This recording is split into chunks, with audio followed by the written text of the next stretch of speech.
There's a lot about this season that I just didn't really enjoy, wasn't very well done. But I think the most egregious thing it did was they did this, which made me think of this. And I do not want to think about that movie at all. What's up, guys? Mason the Brock Anderson here, and this is Ironheart, Season 1, Episode 5, Karma's a Glitch. Got another one that gonna have to kind of skip through, else we're gonna be here for a while. So first of all, opening scene, really stupid.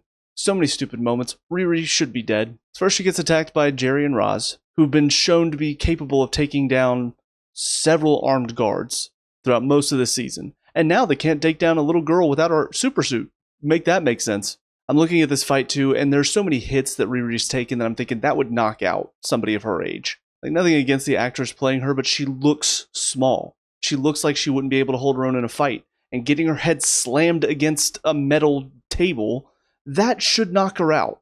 Instead, she takes it and fights back. Again, two people who've been shown to take down multiple armed guards. Strong enough to take down, 10 guys at once? But then Riri, nah, can't do it. But somehow manages to hold her own. She sets it up perfectly where they go to shoot right on top of her watch that she dropped on the floor, so it traps them in a shield bubble. How did she plan that? What if they decided, no, I'm going to come up and I'm going to shoot you right here, point blank, while the watch is all the way behind him? What if they had done that? How did she know for sure they were going to be standing right there? Or that they were even going to shoot her to kill her? They could have done anything. They could have brought throwing stars to honor John, since apparently he was really good with those. So no way to plan for any of that, but whatever the case, Clown then shows up after the fact because for some reason she decided she didn't want to help. And instead of getting Jerry and Roz out of the bubble, she decides, I'm going to 1v1 Riri just to give her a chance. Tosses some explosives around. Somehow Riri blocks one of the explosives with, what was it, like a baking sheet? I'm sure that's strong enough to hold up against an explosive. And to be fair, Riri does use some of her intelligence to come up with a way to stop her by,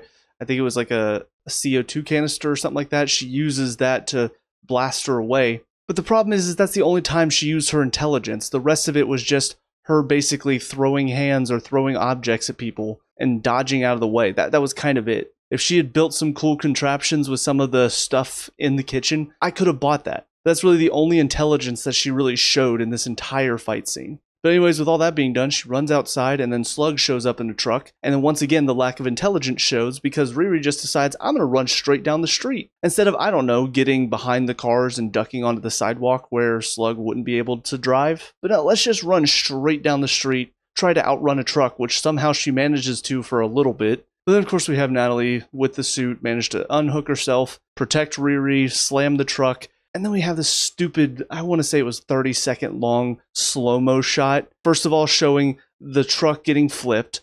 Then we cut to Slug's goofy expression, because maybe that'll make some kids laugh. And then for any of the kids at home, Riri then flips off for about 10 seconds as Slug is flying over. And then to wrap up all this stupidity, Slug emerges from the flipped over truck completely unscathed. Realism!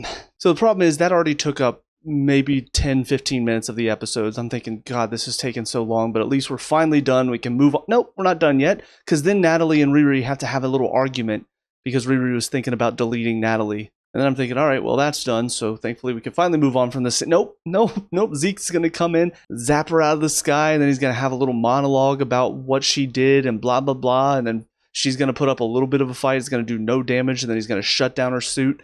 And he's going to have a chance to kill her, but of course he's not going to because then she would be dead and that would be the end of the show. So he's going to have a change of heart. But it just went on for so long. I think the ironic thing about all of it is there was an easy out right there in the scene prior to this whole fight scene. You have a girl who's a witch. Use her. Like, I can understand Riri telling her to leave because she thinks she can bring the suit in and that will save her, not realizing that they've already locked up the suit. So once she realizes that and she's getting her ass kicked, then have, I can't remember, it starts with a Z, I think, like Zerma or something like that.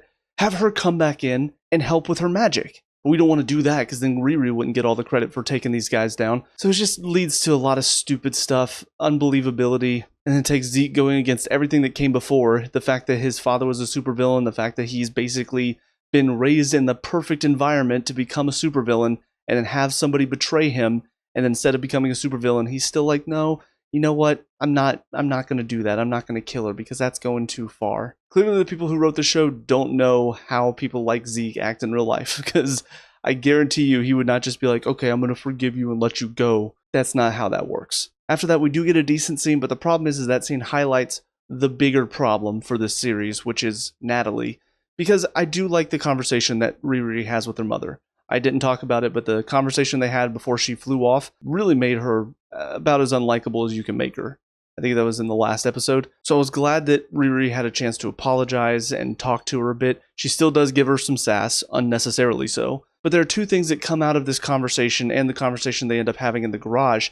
First of all, we finally do get a better reason for why Riri is so focused on building this iron suit. She talks about how she was completely powerless to save Natalie and Gary in the garage. That's a good reason, but we've not heard about any of this until now.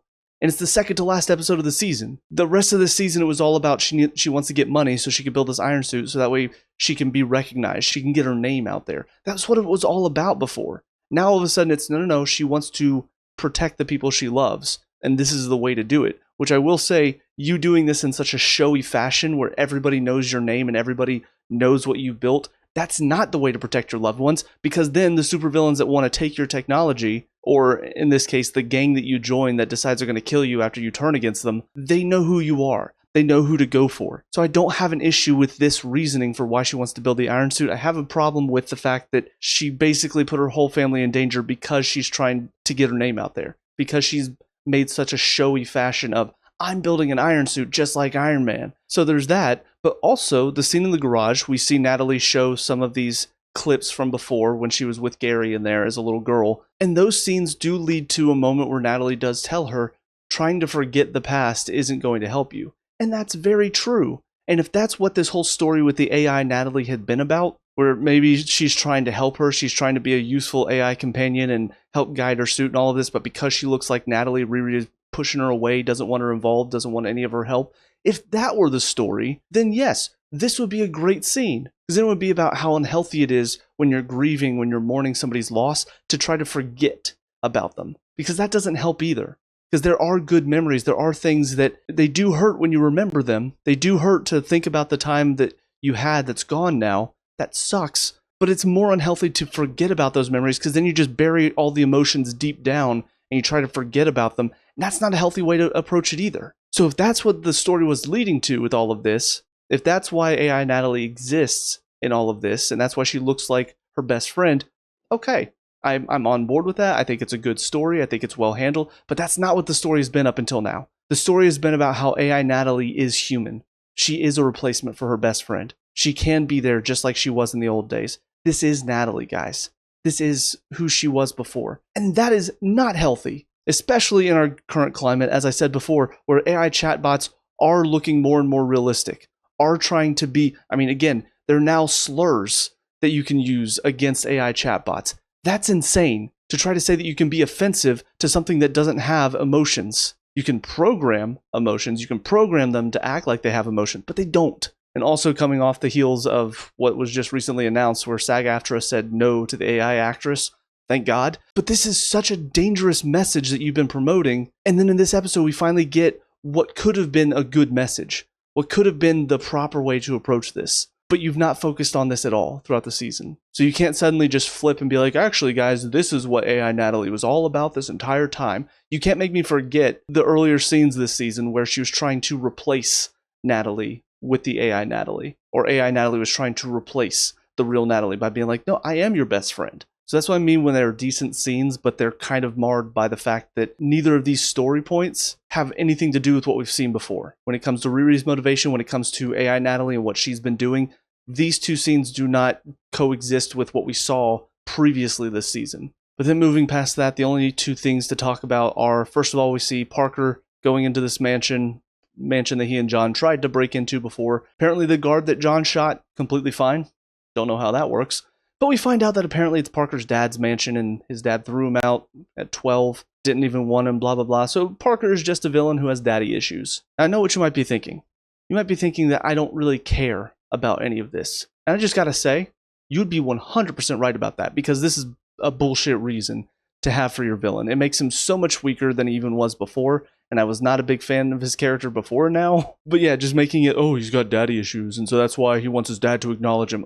Okay, sure, whatever. We still know nothing really about the cloak. They did mention Dormammu earlier in this episode. Don't think that's going to be the case, but we'll wait and see. But the other thing to talk about is something that absolutely pissed me off. So go ahead and roll the clip. So I'm so glad we finally had a character call Riri out on that. I don't know if it's going to stay that way. There's a chance that by episode 6, he'll be like, you know what, you were right. This is a good way to honor her memories, having an AI that looks and talks like her and basically trying to replace her with technology. That makes sense. If they do that, I swear I'm going to throw something. Probably not something I can break, but I will throw something. They did it. They had him walk it back. They had him change his mind on it. And they did it in that bullshit way where he was like, look, I can't support you on this. I can't be okay with it. But if it makes you happy, then okay. No. This is unhealthy. She even says that having her here, it's almost like she's meant to be here. Almost as if she's replaced her dead friend with this AI. That is not healthy. But he just goes back on it. And that's the thing. I feel like that's kind of become a lot more common because of this whole idea of you do what makes you happy and screw everybody else's opinions. But here's the thing. If you're doing something that is hurting you, that is unhealthy for you, if I was doing something that was unhealthy for me, even if I thought it was the best thing, for me, I would want the people close to me to say, hey, I don't know if you realize this, it's not really great for you. And granted, that does come down to opinions sometimes, but this is a scenario where this is not opinion. It's just a fact. You can't replace your dead best friend with an AI program. It's not possible. In the Marvel Cinematic Universe, if you put the Mind Stone or the Soul Stone or something like that in the program, then maybe. But that's magic. That's a world we don't live in. And that's not what's happening here. This is an AI program that's been uploaded with all of the memories of her best friend that can talk and act and feel like it's her best friend. That's not healthy. That's avoiding the fact that she's dead and pretending that she's still alive. That's not the way to go about it. And the fact that they made Xavier go, oh, hey, I'm not okay with it, but if it makes you happy, that is bullshit. It's not making her happy. It's helping her avoid the true problem at hand. Again, the idea that she just wants to forget what happened. She wants to forget about these memories with Gary and with Natalie. Like that was something talked about earlier in this episode. Building an AI program of your best friend, that's one way for sure to forget about it. And then we get to the end of the episode where whatever her name is, again, I think it starts with a Z, she starts doing the magic on the suit. And she even says multiple times that magic comes with a cost. So are you sure you want to put magic in your suit? Because it comes at a cost. Just thinking, all right, what's the cost going to be? Then she does the magic, and then we see Natalie start to glitch, phase, and then slowly disappear. Also throwing a couple I love yous in there because programs, machines, they can feel love. So there's this big emotional scene. The music's dramatic and sad and all of this. Cuts to credits. It's like, all right, so where's the cost? I don't see what the cost is. Oh, it's Natalie disappear. Oh, that's the cost? Okay, yeah, magic's good then. Threaten me with a good time. Hey, we're going to need you to make a wish. But here's the problem. You make that wish, it's going to come at a cost. You're going to win the lottery. So make your wish. Oh, God, I don't know if I can take that cost. It's a good thing that Natalie's gone now. Rebuild an AI and don't put your dead best friend as the programming for it. Create a different personality for it. So that way you're not doing something that's unhealthy. So I realized I wanted to try to keep this short, and I think I just went on a pretty long rant, unfortunately. But the more I talked about it, the more I'm like, I need to get this off my chest, because it feels like it's been building up in there for pretty much this entire episode. It kind of felt good to just release all of that, so part of the reason why I do these reviews, to get my thoughts out of my head so I'm not sitting there stewing on them forever. But anyways, all that being said though, let's go ahead and finish off this finale. Maybe the last episode of Ironheart ever. Based on what I'm seeing from this episode, I think it's probably the best. But anyways, I'll see you guys there in just a second. And finally, episode 6, The Past is the Past. What a very ironic title for an episode, considering our main character, ladies and gentlemen, who can't get her head out of the past. And the lesson is here to be learned, guys. Don't pretend like the past is the past. Don't try to move on. Don't move past your grief. No, live in the past. You kidding me? Absolutely 100%. You got AI chatbots that can replace your loved ones, make you think that they're still here, and then make the deal with the devil. Because, yeah, if he can bring back your loved ones, that's great, isn't it? I mean, sure, you just fought this guy who he's been totally corrupted by what this guy did. And you could see how it was turning him into a horrible, horrible monster. You pieced it together that this is the one who gave him the hood that corrupted him to this point. So you pieced all that together, but sure, make a deal with them to bring back your dead friend. That's brilliant. I want to know who wrote this.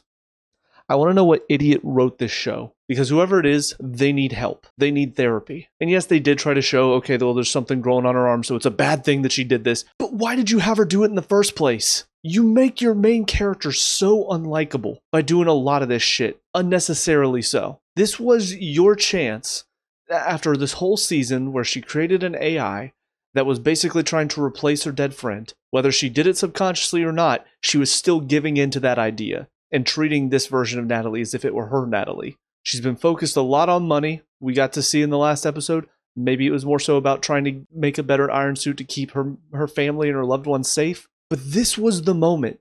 This was the moment to finally have her as a hero, as somebody who isn't going to give in and just do her own selfish thing to get whatever she wants. This was her chance to turn it around right here at the end. But instead, what do you have her do?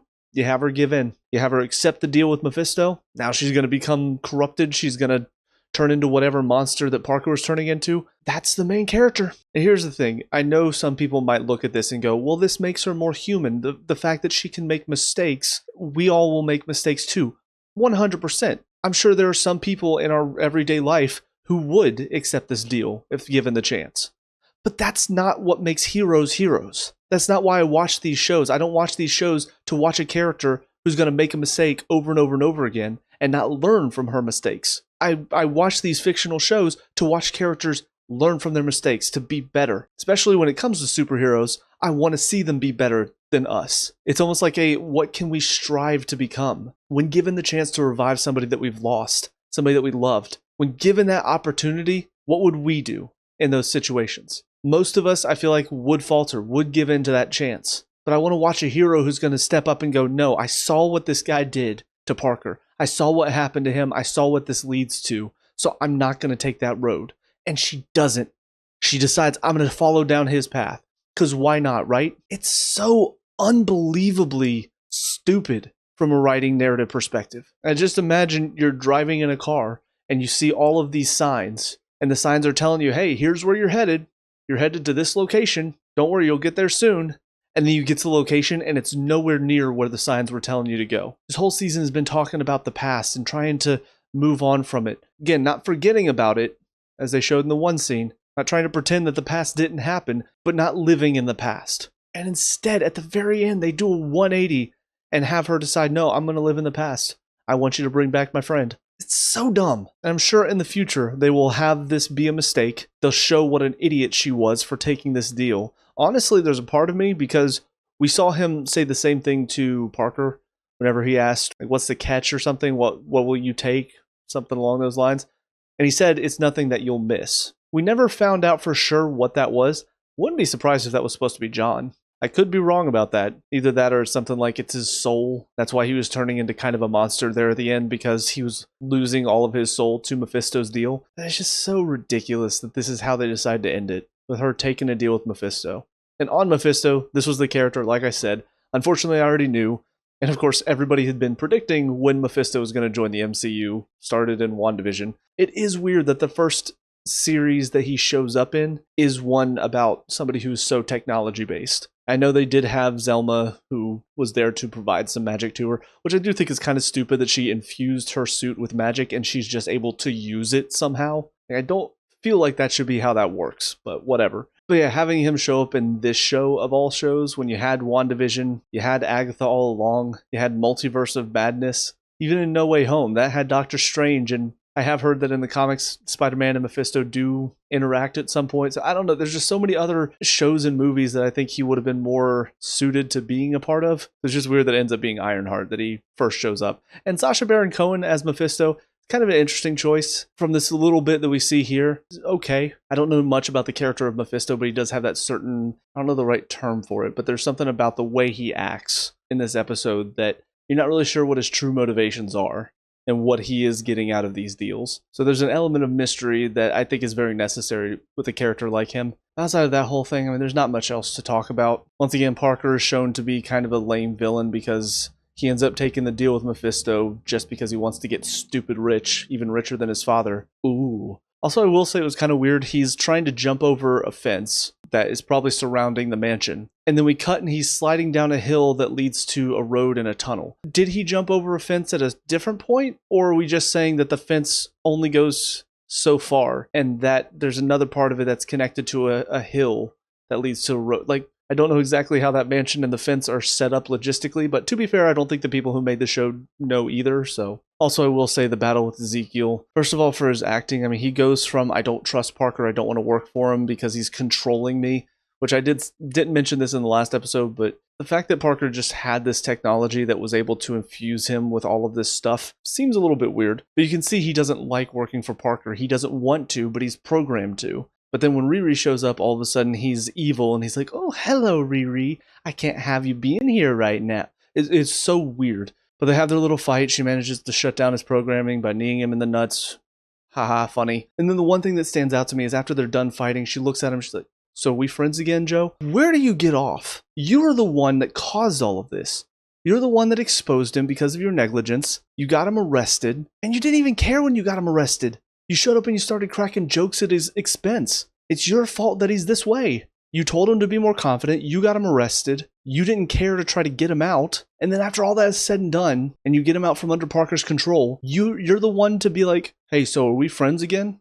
Like, are you going to stop being dumb and be my friend again? Again, just adding to that unlikability factor that she really is talking down to him after everything she did to put him in this position. So awful. But I think that about sums it up, though. Unfortunately, they did not make their main character likable throughout pretty much this entire season. There was nothing about her that I felt like I could cling to. I felt like I could look forward to seeing more of. Like when I watch these heroes, when I watch these characters that are trying to be heroes, I want to be able to support what they're doing. But I looked at a lot of what she was doing and I looked at the reasons why, and there was just nothing there. So unfortunately, the writing really, really destroyed this show and destroyed this main character, and I don't think there's anything else to really talk about with it. You know, the action and the CGI was about what you'd expect for a straight to Disney Plus show. As I said throughout this season, felt like they were padding the runtime because they just didn't have enough to fill a 6-episode season, so it really should have just been probably an hour and a half to an hour 45-minute movie. That would have been perfectly fine. The acting, for the most part, was okay. There were some, I thought Natalie felt like I was watching Disney Channel acting, which is not a compliment. Parker, I thought, was okay until he started getting into his screaming and laughing fits here near the end. But all in all, this was, unfortunately, just a failure of a show. I don't know if we'll see any more of Ironheart. I'm assuming we will, especially since Mephisto is involved. I'm assuming we'll see where a lot of this leads in the future. I don't know if we'll get another show or movie surrounding her specifically, though. If we do, I do hope the writers learn some of the lessons from the mistakes they made this season and from some of the reaction online. Now, with that being said, I don't know if that's going to be the case because it does seem like any criticism against the show was just chalked up to something that it wasn't, something that was not about the show at all. And I just don't think that's the case. I think the show is very poorly made. You can try to chalk it off to whatever you want, but at the end of the day, the writing for the story and the main character were not well done. And there's nothing really here to bring the audience in. And on top of all of that, it had a harmful message about AI, so take from that what you will. But that will be it for me for Marvel for a while, at least until Fantastic Four is available for streaming on Disney+. But I will start trying to catch Marvel stuff now when it's released in theaters or on Disney+, mostly because I don't want to deal with any spoilers like what happened with Mephisto for this show. So with all that being said, though, let me know what you guys think down in the comment section below. What were your thoughts on these final 2 episodes and the season as a whole? Let me know, we can talk about and discuss all that good stuff. Leave a like and subscribe for future Marvel reviews. Also check out the channel, we have a lot of other reviews on here, so check those out if you have time. But until next time, I hope you guys have a great day. I'll talk to y'all later. Peace out.